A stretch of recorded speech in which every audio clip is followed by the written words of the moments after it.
Is there such a thing as an original sound or music in this day and age?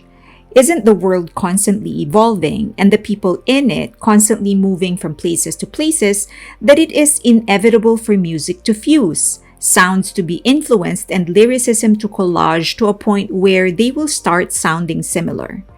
How can the West, known for colonizing and economically, politically, and socially infiltrating other countries, even claim that other countries are copying them when they were the ones who insisted in camping out in other countries?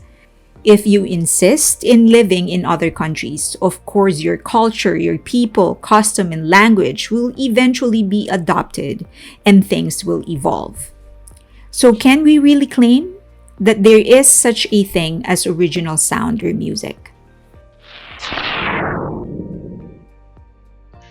Hi! If you do end up liking this video, please give it a thumbs up. And of course, subscribe and hit that notification button so that you know when there's a new video getting published. More importantly, please share the video because that's really helping my channel. Thank you so much. I appreciate you. Okay, yes, Jungkook is actually the inspiration for this video after he released 3D. A lot of people are saying that he has sold out completely to the Western market. He has succumbed to Western messaging or whatever just so he can become popular and become the biggest pop star in the world. And some people are very upset that he has lost his essence as a member of BTS, that is, delivering songs or releasing songs that are of substantial message, songs that actually help other people. But for us to even understand what we're talking about, for us to accuse somebody of losing his identity, his Asian sound, we first need to identify what is Asian sound anyway. Is there such a thing? Does it exist for a world that is so connected, that is so fused together? How can we even tell if the global pop sound right now is Western sound? Or are we just really fooling ourselves and that doesn't exist? Okay, let's go to the video. I do think there is such a thing as an original sound or art or music. And I also think there are countries who are able to maintain, sustain, and even grow, consciously or otherwise, their original art, music, and culture. That original sound, music, or art in general are influenced by four major things: language, natural resources, way of life, and values or faith. I will expound on this in a bit. It is these commonalities of a country that caused it to develop a unique sound, music, or art in general. Operative words: commonality, connection, and proximity. However, everything evolves. That's just the natural course of life. As we all evolve, commonalities, connection, and proximities change. Lands that took years to reach by boat are now a day away by plane.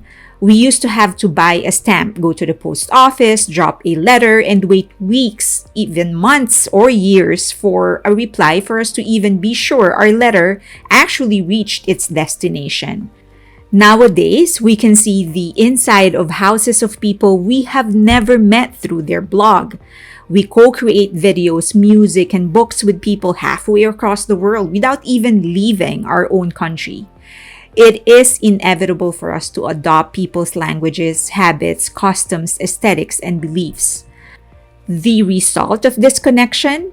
We have developed a global pop sound. However, I don't think that this global pop sound is the sound of the West, adopted by the East, or the sound of the East, evolved by the West.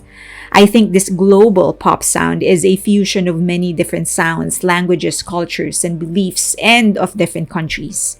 In my opinion, the primary reason the West has been able to lay their claim in the global pop sound we know now is primarily because of their economic power and political and social influence. The US is the largest economy in the world for the longest time. It is the biggest reserve currency of the world, and that has allowed them access to many markets. Their artists have been able to travel to different countries to perform and promote before other countries gained access to the same market. But before we get into that, let's discuss how I personally identify a country's original sound. Language. It is a universal fact. Each country's language has a sonic identity, so much so that even if we don't understand what someone is saying, many of us can identify what language that may be. Japan clearly enunciates each syllable of their words. Their tone usually goes down at the end of the word. South Korea stretches their syllables. They use accentuations a lot in the middle of a word. It sounds like they use a lot of J or Ch. Arabic seems to have a lot of H, and they seem to suppress their vowels. These characteristics of a language dictate how they form the melodies of the song. Listen to this conversation in Arabic. Now listen to their traditional song. Here is a conversation of two Koreans. 안녕하세요. Now listen to their traditional song. Observe how they actually stretch the vowels even in their traditional songs. That's what I mean when I say the actual language will affect the lyrics and the melodies of the song. Resources. A country's natural resource is actually pivotal in developing the instruments or beats of a country because it's primarily the country's natural resources that are used to build or create anything from houses to cooking utensils to clothes to music. Philippines, for example, is rich in natural resources, and I guess that is how we ended up with such varied sound. With more than 180 ethno-linguistics groups, we have just as many aesthetics, traditions, beliefs, and art styles. China, Tibet, and Mongolia are known to have been the early users of brass for music. Korea's traditional string instrument is actually made of paulownia wood and some other materials found in their country. Core values and faith.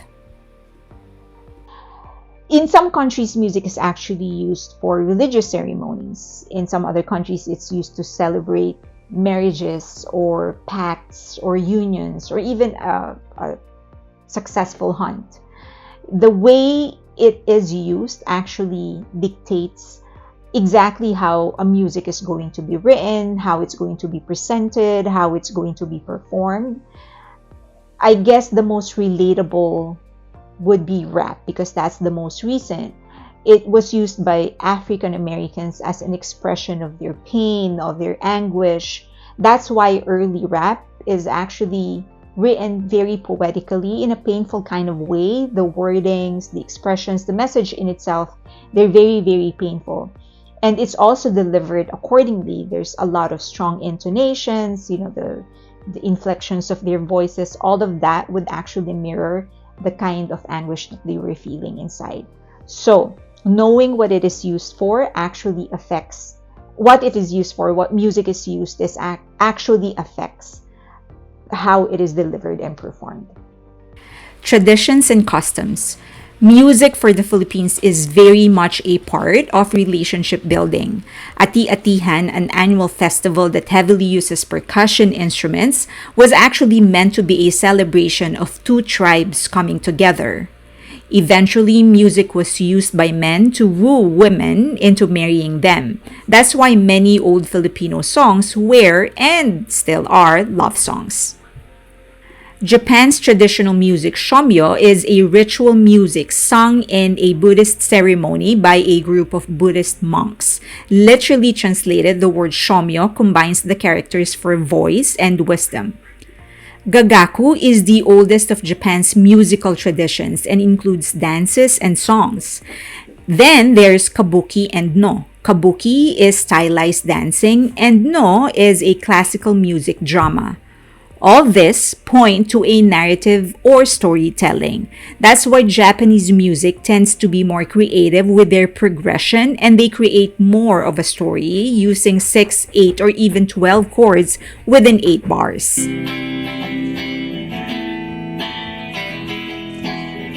Knowing all this will help you identify a country's identity in their music.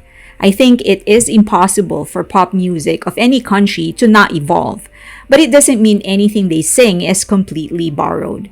So if you really want to hear whether or not a song has some semblance of their traditional music, you first need to know the sound of a country's traditional music and understand it. Without it, you really can't claim or judge whether or not a song is completely created with borrowed elements. The big but. People have always been migrating, moving from one place to another. How do we know for sure who influenced who? Historians and archaeologists said that the oldest instrument ever found is the 60,000-year-old Neanderthal flute discovered in Slovenia. That is 60,000 years old. Who knows where that guy went and how things evolved? Also, artifacts from China suggest that percussionists played drums made from alligator skins as far back as 5500 BC.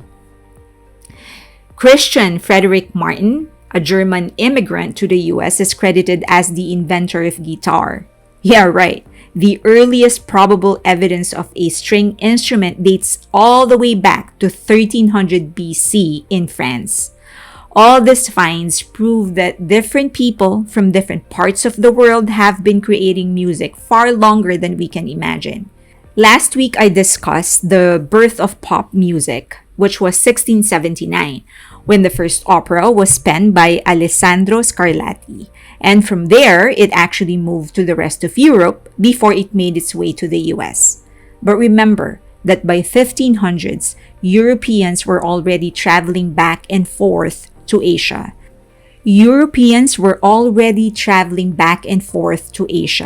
They started adopting Asian weapons, they copied Asian cuisine, used Asian fabrics and style, and brought it back to Europe. They were so enamored with Asia, they shipped Asians to Europe to display them in cages like animals in a zoo, but that's another story. So while the US borrowed from Europe, Europe was borrowing from Asia. Don't get me wrong, I'm not saying that Asia was the first to do pop as we know it today. What I am saying is that we have been trading influences far longer than we can ever imagine, that it's really hard to identify which element of music came from what country. More importantly, in the beginnings of this video, I actually said that there are three important things that would bind a community together and would allow them to produce something in common, something that they share. And that would be commonality, connection, and proximity. Technologies like the internet, planes, faster cars, those have destroyed geographical limitation. We're all connected, always connected 24/7. And this kind of connection inevitably will result to something in common. We will develop something in common. From food to language to fashion to customs to tradition, we are starting to adapt each other's way of life. And of course, art, in this case music, is going to mirror that the way that we live, because that's what art is. It's a mirror of our own culture, of our own way of life. So we shouldn't be surprised if we're starting to sound the same, think the same, like the same things, move the same way. That is just a reflection of the kind of connection and the kind of community that we're living. This is not to say that we should throw away our identity, our culture, values. We shouldn't, and I wouldn't wish for that. But we should expect that we are eventually going to develop something that we will all share in common. And in this case, that's pop music. We should, however, of course, continue to encourage artists that are infusing their own identity, their own signature in their art, in their music, by supporting it, by recognizing it, by doing everything within our power to make sure that those works are actually highlighted, provided that they are good, of course. Now, this goes back to JK. This is why I disagree that he has lost his identity and his signature and his culture in the music that he's making. Because I have made an effort to try and understand what is Korean traditional music, where it came from, how their language actually affects their lyrics and their melodies, what they actually use it for. And from there, I can actually hear it. I hear Jungkook and his Korean identity in everything that he does. So I would encourage you to do the same. If you really want to know whether or not Asian sound still exists, or any kind of sound for that matter, you have to really make an effort to understand their language, their culture, history, what they use music for. From there, once you listen to their modern music, you will be able to identify where that their own cultural identity is in the music that they are releasing. Now, I know that the hate is actually coming from an entirely different place, the hate that JK is getting. A lot of people don't agree with the kind of music that he's releasing. I listen to the clean version. As a person, cursing, anything explicit actually doesn't excite me, just because that's me. That's why I listen to the clean version. So maybe you can just do that. If you don't like the explicit version, just listen to the clean version. If you don't like that as well, then just listen to other songs that he's produced and released, that he's done a lot.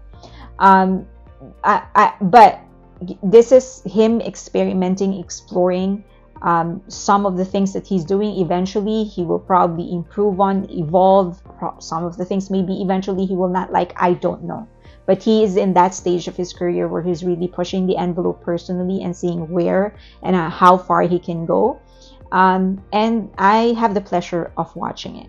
If you don't like it, then just go ahead and move on to other music.